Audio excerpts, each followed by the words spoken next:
नमस्कार विद्यार्थियों, आज हम पढ़ने जा रहे हैं कृतिका पाठ संख्या 3 रीढ़ की हड्डी, जो एक एकांकी है। इसके लेखक हैं जगदीश चंद्र माथुर। पहले हम लेखक का परिचय पढ़ेंगे। सुपरिचित नाटककार जगदीश चंद्र माथुर का जन्म खुर्जा उत्तर प्रदेश में हुआ और शिक्षा इलाहाबाद विश्वविद्यालय से हुई थी। बचपन से ही इनको नाटकों में रुचि होने के कारण स्कूल कॉलेज के सांस्कृतिक उत्सवों में नाट्य लेखन, निर्देशन और अभिनय करते रहे हैं। आगे चलकर यही शौक सृजन में परिणत हो गया। जगदीश चंद्र माथुर के नाटकों में विविधता है। ऐतिहासिक नाटकों के साथ साथ उन्होंने सामाजिक समस्याओं से जुड़े एकांकी नाटक भी लिखे हैं। उनके कुछ व्यंग्य प्रधान एकांकी नाटक चर्चित रहे हैं, जिनमें प्रमुख कृतियां हैं कोणार्क, दशरथ नंदन, शारदीय, पहला राजा, ये नाटक संग्रह हैं। भोर का तारा, ओ मेरे सपने, ये एकांकी संग्रह हैं। यहाँ पर पाठ से दिया हुआ सामान्य परिचय है, जिसके अंतर्गत हम यहाँ पढ़ने वाले हैं कि ये एक एकांकी है और एकांकी का तात्पर्य है जो एक ही अंक में समाप्त हो जाए, यानी जिसका एक ही भाग हो और एक ही भाग में जो अपनी बात कहने में सफल हो, वो एकांकी नाटक के अंतर्गत आता है। इस एकांकी के माध्यम से लेखक ने समाज में स्त्रियों के प्रति व्याप्त रूढ़िवादी मानसिकता पर प्रहार करते हुए स्त्रियों की शिक्षा एवं उससे उत्पन्न उनके आत्मविश्वास और साहस को दर्शाया है। यानी लेखक ने इसमें सामाजिक ज्वलंत समस्या, जो स्त्रियों के पुरुष प्रधान समाज में होने वाले शोषण से जुड़ी हुई है, जो कहीं ना कहीं रूढ़िवादी परंपराओं से उनको बांधकर उनके अधिकारों को छीना जाता है, और ये अधिकार उन्हें दोबारा किस तरह मिल सकते हैं, वो उन्होंने शिक्षा के प्रकाश के महत्व को इसके माध्यम से स्पष्ट करा है और समझाया है कि स्त्रियों को जो उनके साथ होने वाला व्यवहार है, वो व्यवहार अगर समाज में मुंह तोड़ जवाब देना है, उस व्यवहार से बाहर निकलना है, उन परिस्थितियों को छोड़ना है, तो शिक्षा के उजाले को अपनाना होगा और उसी से उनमें आत्मविश्वास और साहस आएगा। वही इस रीढ़ की हड्डी एकांकी में लेखक ने दर्शाने का प्रयास किया है।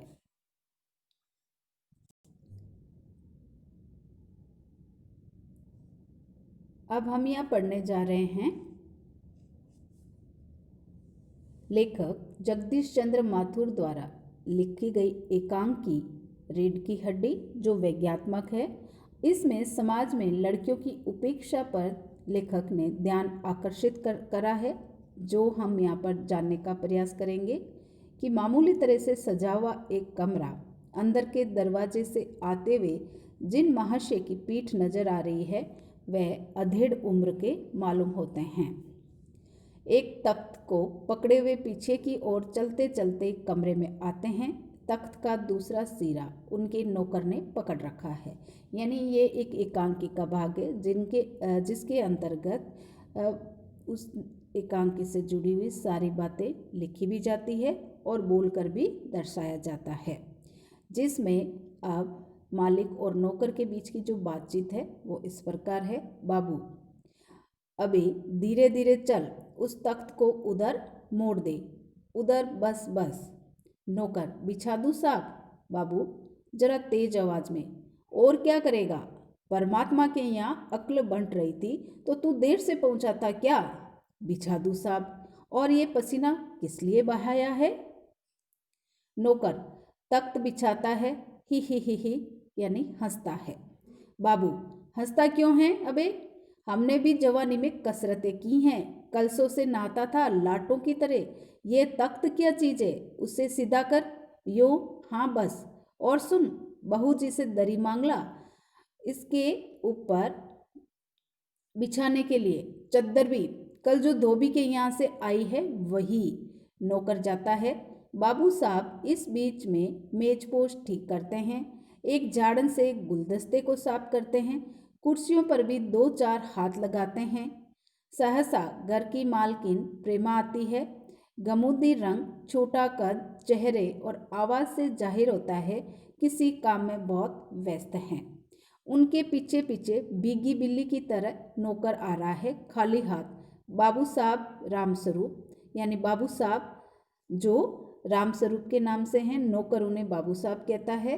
दोनों तरफ देखने लगते हैं, दोनों तरफ देखने लगते हैं।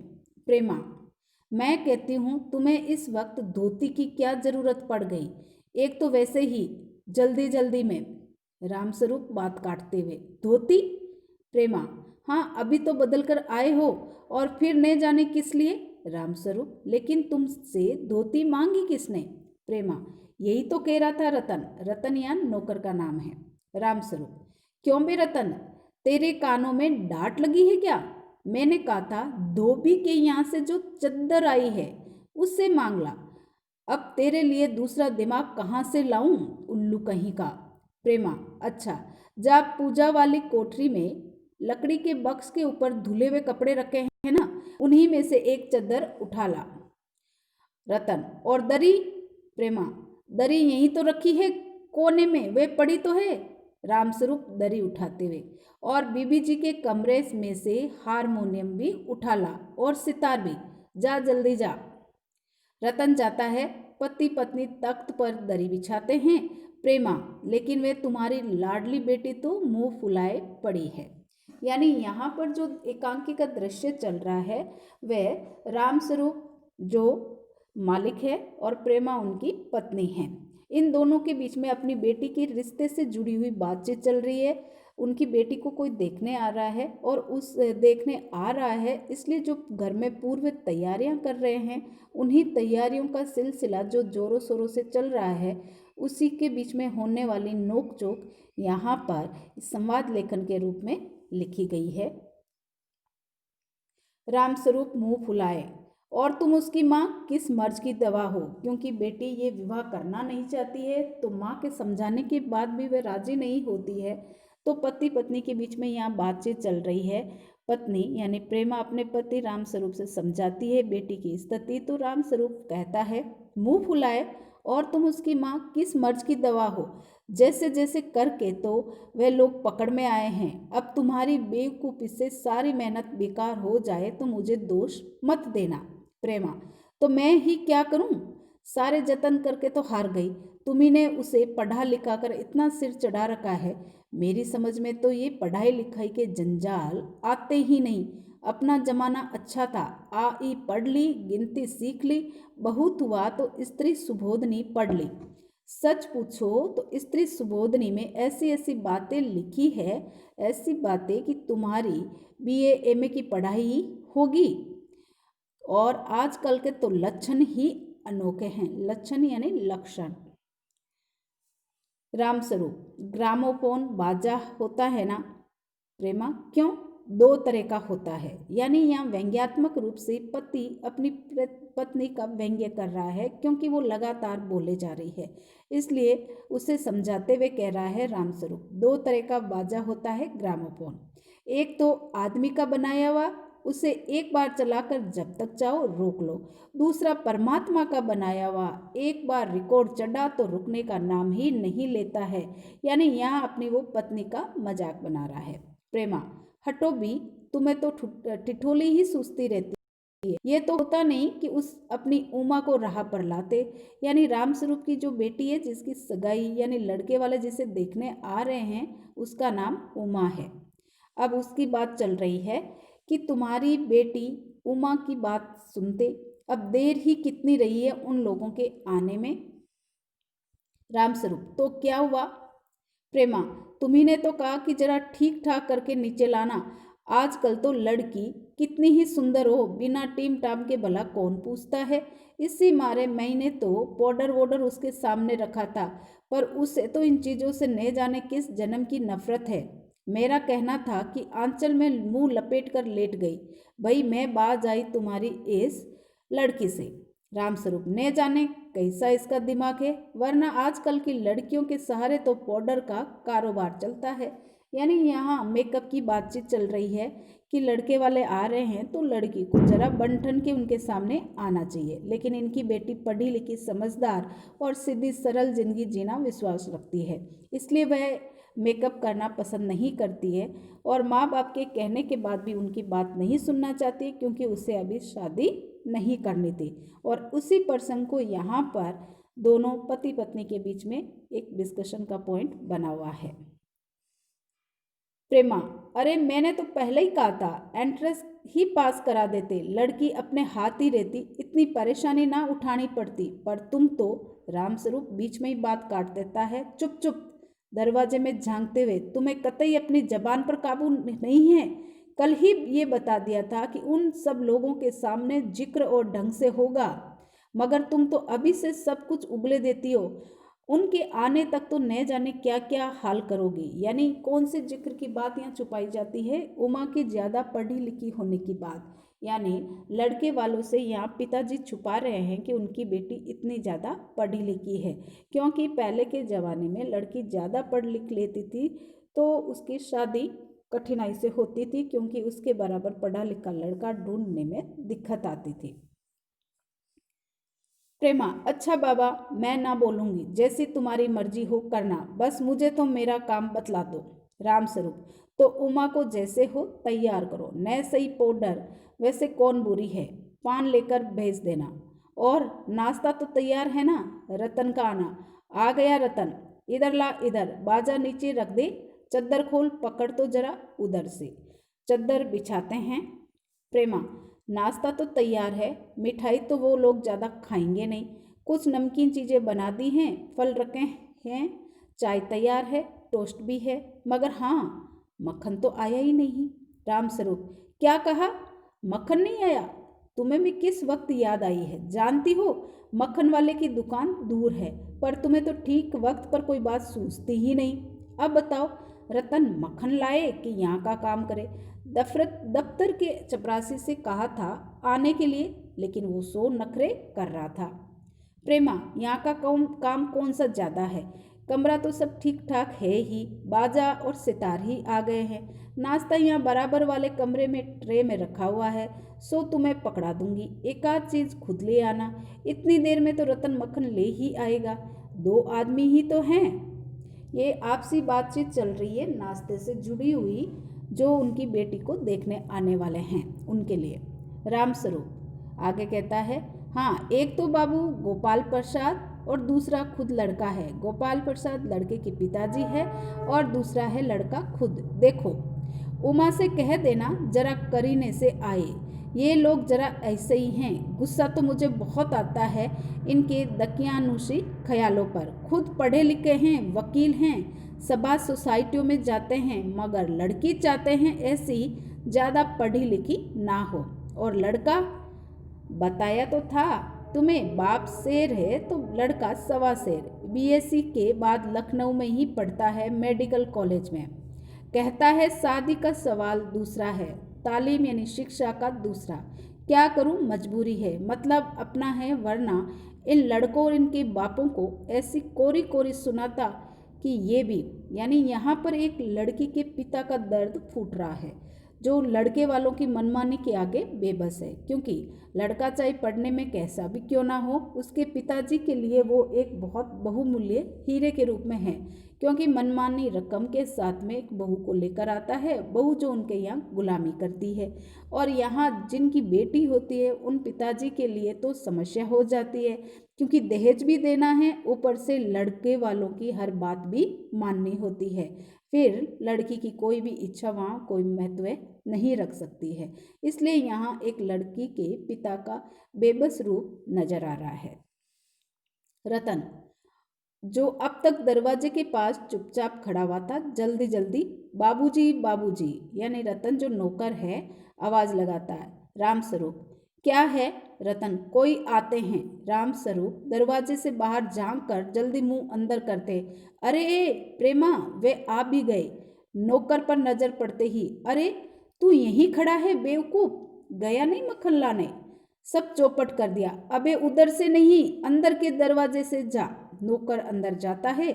और तुम जल्दी करो प्रेमा, उमा को समझा देना, थोड़ा सा गा देगी। प्रेमा जल्दी से अंदर की तरफ जाती है। उसकी धोती जमीन पर रखे हुए बाजे से अटक जाती है। प्रेमा है, ये बाजा वे नीचे ही रख गया है कमबख्त।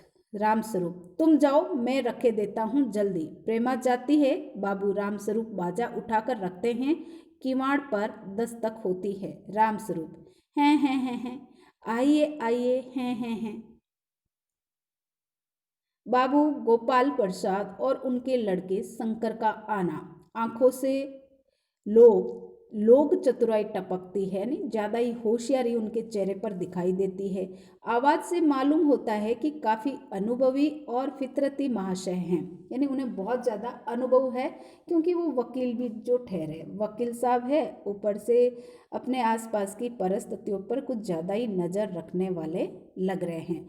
उनका लड़का कुछ खीस निपोरने वाले नौजवानों में से हैं, और खीस निपोरने से तात्पर्य है ऐसी स्थिति जहाँ वे अपनी परिस्थितियों को छुपाने की कोशिश करते हैं।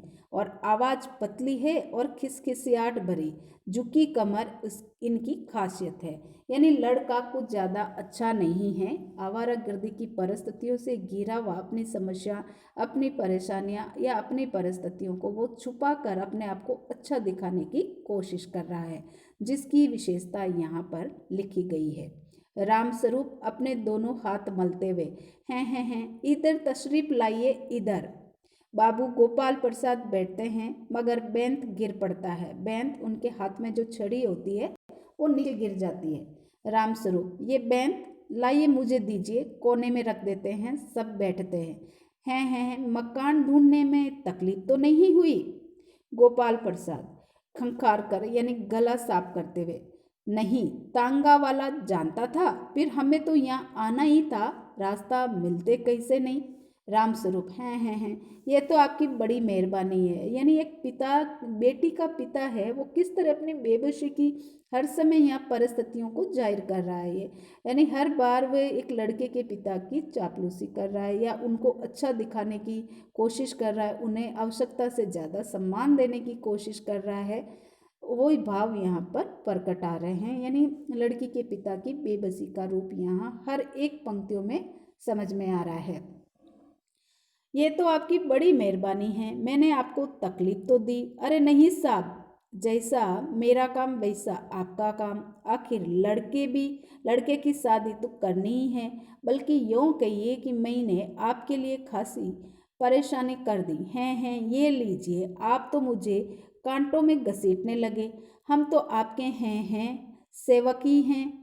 थोड़ी देर बाद लड़के की ओर मुखातिब होकर, और कहिए शंकर बाबू, कितने दिन की छुट्टियां हैं?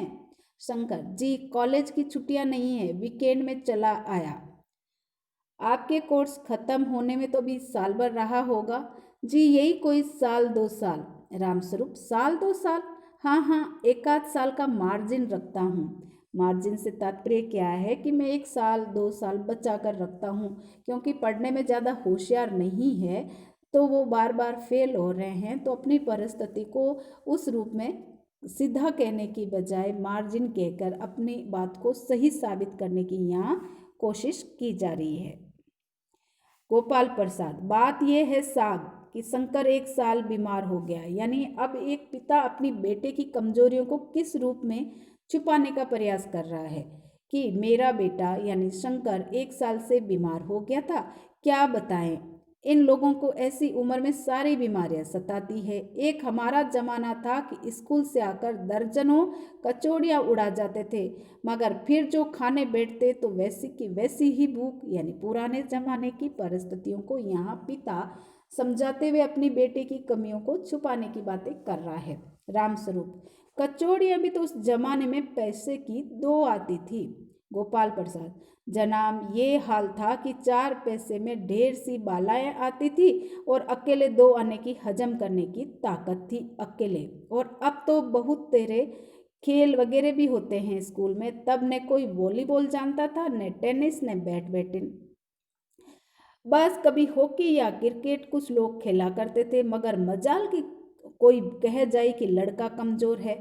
शंकर और रामस्वरूप खिस्से निपोरते हैं। रामस्वरूप जी हाँ, उस जमाने की बात ही दूसरी थी। हैं गोपाल प्रसाद जोशीली आवाज में। और पढ़ाई का ये हाल था कि एक बार कुर्सी पर बैठे कि 12 घंटे की सीटिंग हो गई। 12 घंटे जनाब, मैं सच कहता हूँ उस जमाने का मैट्रिक भी वह अंग्रेजी लिखता था फर्राटे की कि आजकल के एमए वाले भी मुकाबिला नहीं कर सकते।